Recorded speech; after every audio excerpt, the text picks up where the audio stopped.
So, and they can make as many nodes and stuff like that as they want. The nodes are what these bubbles are called. They sometimes call them nodes in mind mapping. And this is another way to do this. Um, here is one that I did earlier. I did it on the wiki, and it was the video that I took, and the video was very, very, very quick. So I just click on the video. You can email this. It's a free version, so you can only email right now. There are some other mind maps that you can use in software, but on a phone or an iPad and stuff like that. But these do cost money. So I wanted to make sure that it didn't cost money, that it is free. So I'm very much into free things. Let me hear some other experiences of how you use mind maps or graphic organizers, or if you have a really cool graphic organizer that you've used before. So all you have to do to speak is to raise the hand or click on talk, please. Or you can type it in the chat box and I can, okay. Okay, to structure the research process. Oh, that's great. So Christina says, I use human continuum, a moving and visual way to organize our thinking, to make bubbles out of our bodies to show a response. Students have to collaborate and speak a lot. Now, there are two different websites that are really great for this kind of things. Now, there are websites and they're on the wiki. I can show you those really quick. Let me go ahead and do that. I'll have to do my computer screen. But the great thing about these are they're called interactives. So when you do the interactive, you can, and this is what the wiki looks like. Okay, so you should be able to see my very messy screen. And this is what the wiki looks like. And you can go to graphic organizers. And then you see the image, and there will be a recording soon. And here are all the resources that are listed. There's even some interviews on how to do this, how to even do this online. Now, one of the really good websites that I like, there's two. There's this one, which is called Writing Fun. This one's fantastic because the students, you can click on any of these, and the students are shown examples when they click the organizers. And then they're able to go to a blank organizer. They can print it out, and then they can fill it out themselves. So it's really fantastic because they're able to go through the process of it, and they're able to see examples if you want to do this online. There's another one that's really fantastic as well, and this is another one of my favorites. This one is called, where is it? So this one is called, where is it? Read, Write, Think. These are Flash-based interactives. So the students fill out the graphic organizer as they go on. There's different kinds. So we'll do one of the most famous ones, which is the Venn diagram.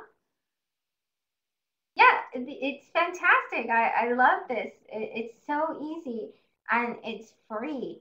There was one that I thought was really, really good on heroes. I don't have it right now, but it's just so fantastic. So you can read the pedagogy here. You can read examples. You have lesson plans on how to use that, and it's for different grade levels as well. Click Get Started. And an interactive means that the kids actually have to complete the different tasks. So then they can go ahead and they can click for help, and it tells you what to do. You do have to have Flash, but you fill in the information. So I'll put Shelly, circle one. Let's see. What do we put in circle one? What should we test today? I'll put, I guess, maybe 3 countries. That's pretty easy. So I noticed there's people from Australia, There's people from Turkey, and there's people from the US today. Sorry if I missed yours. And then we can begin with the diagram. There you go. You have it. So then the kids, they can just add an item. It takes them through the process quite easily. So that's another way that you can do this. There's also on the wiki, let's go back, generators. So somebody said, I think it was Kelly, who said that the kids, one of the ways is to get the kids themselves to do the graphic organizers and to create them. So that's the best way, I think, to use the generators. Maybe instead of the teacher doing them, then the student can easily go to the generator, and they have all kinds of, they have an SQ3 chart, SQ3R chart, which is fantastic, that method for reading, timeline generators, language organizers, they have the KWL, and the students can make this quite specific. So another idea is to, for example, to have, you can have the students put their name and then the title for their different projects. Now, I like to give my students a choice. I like to let them choose for their project whatever type of concept map or how they want to organize it. And then they do presentations with it. Back to the presentation. So those were some of the sites and some of the ideas of how you could use it. Yes, EduPlace, that's a great one as well. So we're just about to wrap up, but just before we wrap up, I want to show you the very last slide, which should be, okay, so that's us on the floor, what you learned and how you can find more resources on graphic organizers. So go ahead and click on the A again and type in what you learned today.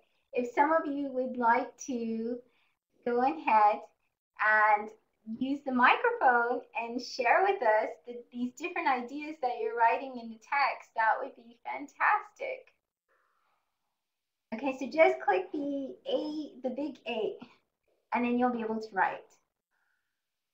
And the great thing is when the students start doing mind mapping on their own, now my students are very used to doing mind maps, and they'll take notes like the mind map. So I think that's really fantastic because they're going to remember that much more than they will if they just took a bunch of notes and they were not categorized and they weren't in any type of order.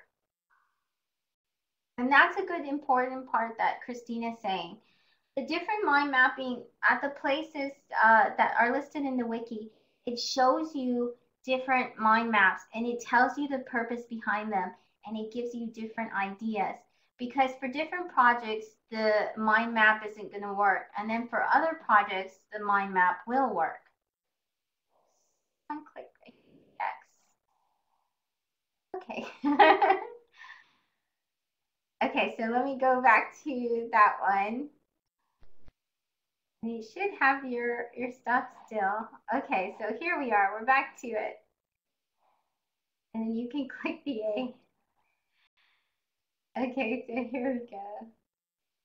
Oh, okay. And then the text is showing up. Okay, so Joe, oh, hi, Joe. So Joe, would you want to just click the microphone and talk, please? And the microphone is on. Can everybody hear Joe? Only click the mute. I'm not sure.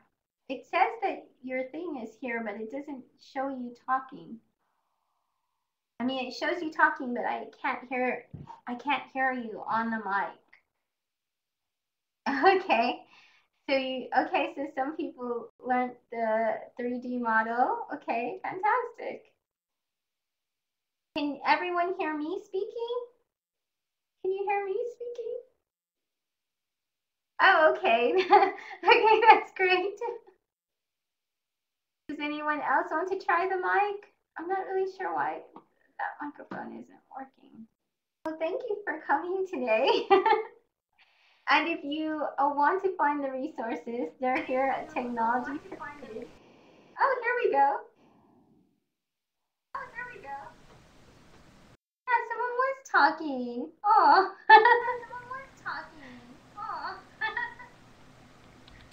And you can find all the resources at technologyforkids.pdworks.com.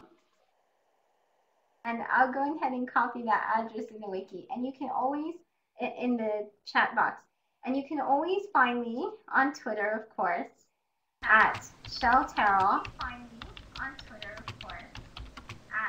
And on Facebook, facebook.com/ShellyTerrell. Any help? Thank you. Thank you so much. Have a great Friday, and we will see you next Friday.